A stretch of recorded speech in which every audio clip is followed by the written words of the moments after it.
It's draft month, and I am so ready for essentially just over 3 weeks to come on by to where we can finally figure out what the Vikings are going to do on day one. Will they be able to address quarterback of the future in the first round? But I'm at the point that I think I've reached the threshold of draft coverage as far as just the reports that are coming in. It's almost like that hypothetical question.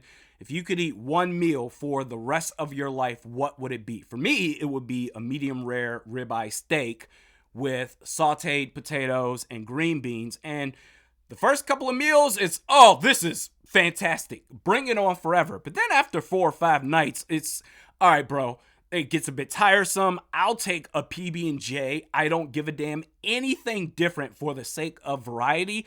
That's where I feel like where I'm at when it comes to the reports coming in on draft coverage.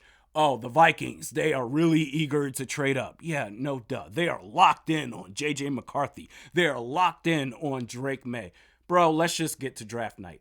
I have accepted that anything can happen, including trading up. And if it is going to happen, that it's likely going to happen on draft night. I swore that after giving up 42 and a future second round pick for pick 23, that an inevitable trade for pick 3 was going to happen because the Bears are a lock to take Caleb Williams. The Commanders, maybe not necessarily a lock, but it sure seems close to it that they're also going to take a quarterback. Who it is, it's up in the air. Likely Jaden Daniels, could be Drake May.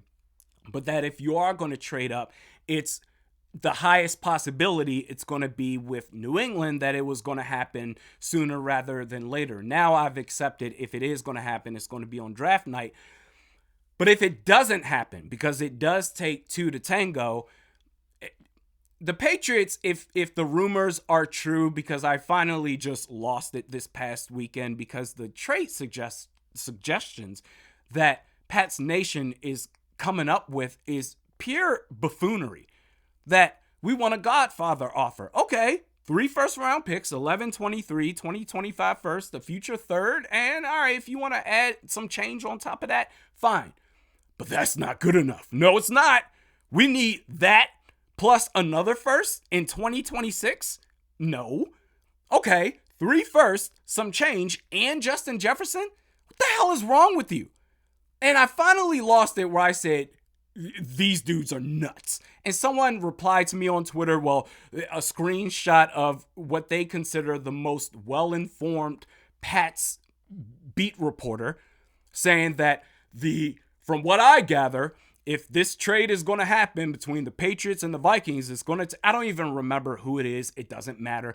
But it's going to take an established player such as Justin Jefferson and 11 and 23 and I think a 2025 first. Like, what is wrong with you?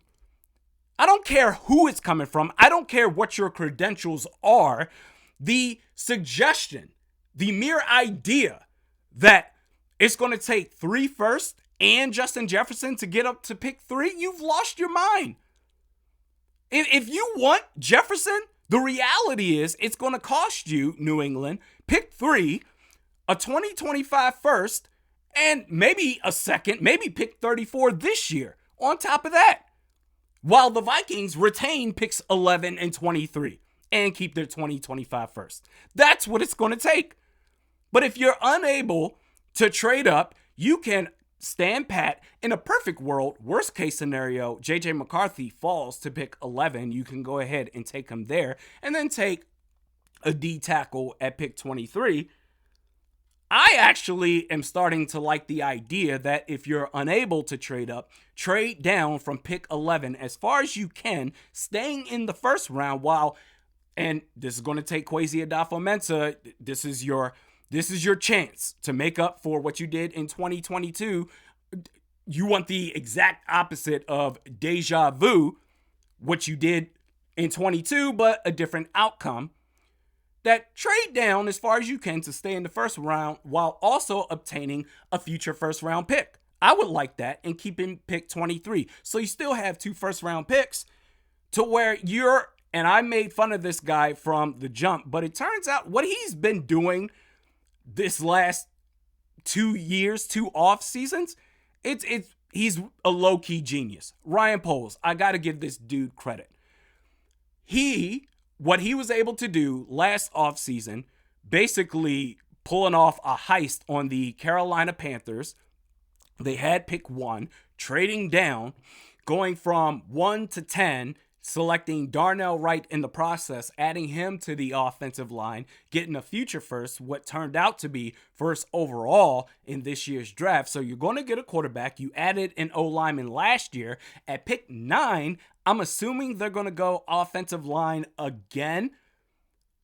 And what the Vikings can do this year on a much smaller scale is somewhat follow in those footsteps of what Ryan Poles has done, is that you have 2 first-round picks, maybe go McCarthy if he's there at 11, and at pick 23, you don't necessarily have to go offense again. I would strongly suggest D-tackle, maybe Johnny Newton, Byron Murphy, if he's going to fall that far. But the reason why I say it's on a smaller scale is because the Vikings, they had cap space to a degree, but not anywhere near as much as Chicago had, getting Keenan Allen in the process, but they will be able to emulate it to a T next year in case it doesn't work out this year, where the Vikings, they'll have over $100 million in cap available. I think as long as the Vikings, whatever they do on draft night with 2 first-round picks, whatever they do, as long as there is some clear evidence of team progression, you do something to at least have a much better team compared to what you had last year outside of quarterback. If you're unable to do that, to where once you finally get that quarterback, they're set. I think as long as you do that, the Vikings win. If they trade down, let's say they fail to get a quarterback, let's say it's Michael Penix. All right, fine. You take him at pick 23. I think you can get him in the second round, but you don't have a second round pick. You take him at pick 23. I would say do that as long as you also select Jordan Travis towards the end of the draft, whereas you at least have 2 opportunities to hit on that position. I wouldn't put all the eggs in one basket of Michael Penix Jr. But outside of that, your 2 first-round picks, Byron Murphy the second, Johnny Newton, I've been very bullish on that, taking 2 D tackles, worst case, in the first round. Or I wouldn't even be opposed to a guy like Jackson Powers Johnson. Think of that name, Jackson Powers Johnson. That's a football name. That's a player that is destined to wreak havoc at the line of scrimmage. Think of that, Jackson Powers Johnson. If he's not a football player, he's a contractor that shows up on time and does a really good job. He's sounds like a G.I. Joe character, a law firm, a WWE superstar. And I don't know what his finishing move would be as far as what it would look like, but I know the name of his finishing move is the Equator. He's a detective that's so dedicated to his job that his marriage is falling apart. Get out of here, Becky. I told you I can't come to bed tonight. I'm on the verge of solving this case. Jackson Powers Johnson. And he stays up every night till like 3 a.m, drinking only coffee and whiskey. When I figure out who this suspect is, I'm gonna wreak havoc, you SOB. Jackson Powers Johnson. I want this man on the Vikings just because of his name. It seems like he is destined for greatness. But I think no matter what it is, that as far as what you're able to do, trade up, stand pat, trade down, I think the Vikings are going to be winners. We want instant success. Whereas, hey, get Drake May, get Jaden Daniels. Okay, get QB4, J.J. McCarthy. Maybe it's all smokescreen. Maybe J.J. McCarthy is this year's Will Levis, where I think it was at pick 23 last year the Vikings had in the first round. And I said, oh, they're going to go Will Levis, aren't they? Just because I bought into the hype and they ended up taking Jordan Addison and Will Levis. He didn't get selected until day 2 in the second round. Maybe that's what's going to happen with McCarthy. But I think no matter what the Vikings are able to do with their first round picks, they're going to be winners. You got to really go out of your way to screw this up.